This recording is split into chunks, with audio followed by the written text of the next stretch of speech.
Assalamualaikum warahmatullahi wabarakatuh.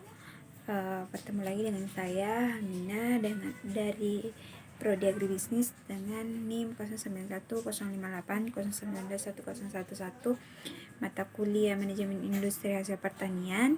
Sekarang saya akan membahas tentang manajemen industri dalam bidang sumber daya manusia. Salah satu alasan rendahnya minat tenaga kerja untuk menggeluti sektor pertanian adalah minimnya penghasilan yang diperoleh. Para sarjana pertanian lebih memilih bekerja di sektor lain yang menjanjikan dari sisi berpendapatan dan kesejahteraan. Banyak dari mereka yang memiliki usaha sampingan di luar sektor non-pertanian. Data BPJS menunjukkan bahwa rata-rata pendapatan bersih yang diperoleh seorang pengusaha di sektor pertanian adalah 1,34 juta per bulan, sedangkan bagi mereka yang bekerja sebagai pekerja bebas di sektor pertanian, rata-rata pendapatan bersih yang diperoleh selama sebulan hanya mencapai 105 juta. Nilai ini bahkan lebih rendah dari rata-rata upah buruh nasional yang mencapai 2,86 juta per bulan. Rendahnya indeks ketahanan pangan Indonesia tidak pernah lepas dari kualitas sumber daya manusia di bidang pertanian.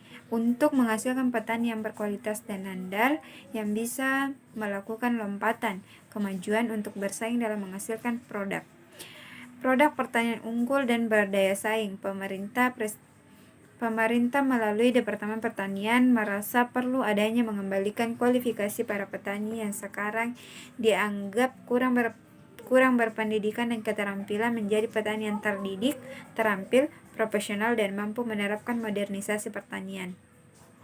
Manajemen sumber daya manusia. Manajemen juga dapat didefinisikan sebagai seni dan ilmu untuk mengkoordinasikan kegiatan dalam suatu perusahaan melalui proses pengambilan keputusan manajerial, termasuk di bidang-bidang seperti keuangan, operasi, penjualan, dan pemasaran. Karena itu, manajemen SDM dapat didefinisikan sebagai proses menganalisis dan mengelola kebutuhan SDM organisasi untuk memastikan kepuasan tujuan strategisnya. Menurut Filippo, manajemen SDM adalah perencanaan, pengorganisasian, pengarahan dan pengendalian, pengadaan, pengembangan, kompensasi, integrasi, pemeliharaan, dan reproduksi SDM untuk tujuan individu, organisasi, dan masyarakat tercapai. Definisi ini mengungkapkan bahwa manajemen SDM adalah aspek manajemen yang berkaitan dengan perencanaan, pengorganisasian, pengarahan, dan pengendalian fungsi-fungsi personel suatu perusahaan. Tujuan dari fungsi-fungsi ini adalah untuk membantu pencapaian tujuan dasar organisasi, divisi, dan masyarakat. Tujuan utama sumber daya manusia. Muara dari setiap aktivitas dan proses manajemen ialah pencapaian tujuan organisasi yang telah ditetapkan bersama. Penerapan manajemen SDM bermaksud memperbaiki kontribusi produktif orang-orang terhadap organisasi dengan cara yang bertanggung jawab secara strategis, etis, dan sosial. Manajemen SDM secara umum bertujuan untuk memastikan bahwa organisasi mampu mencapai keberhasilan melalui kerjasama dan kontribusi aktif dari sumber daya manusia. Berikut beberapa tujuan utama SDM sebagai yang disebutkan Biswaranjan Mishara.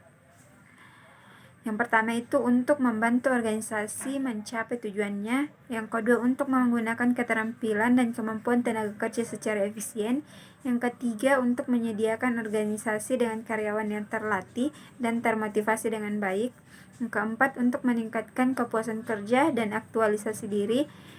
Yang kelima untuk mengembangkan dan mempertahankan kualitas kehidupan kerja. Yang keenam untuk mengkomunikasikan kebijakan SDM kepada semua karyawan. Yang ketujuh agar responsif secara etis dan sosial terhadap kebutuhan masyarakat. Pengembangan SDM strategis secara umum. Pengembangan SDM dipahami sebagai salah satu aspek dari manajemen SDM. Adapun aspek dari manajemen SDM yakni perencanaan, pengorganisasian, pengarahan, pengendalian, pengadaan, pengembangan, kompensasi, integrasi, pemeliharaan, dan reproduksi sumber daya manusia untuk tujuan individu, organisasi, dan masyarakat.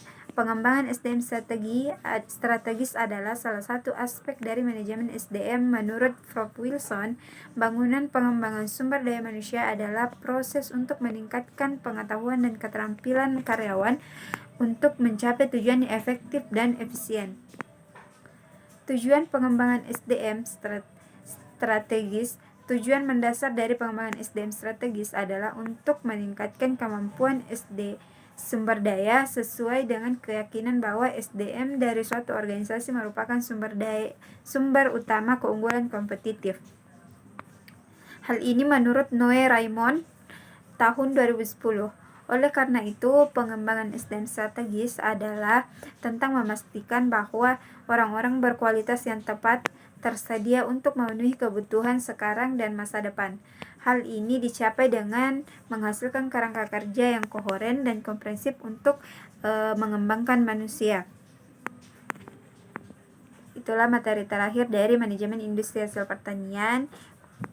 Assalamualaikum warahmatullahi wabarakatuh.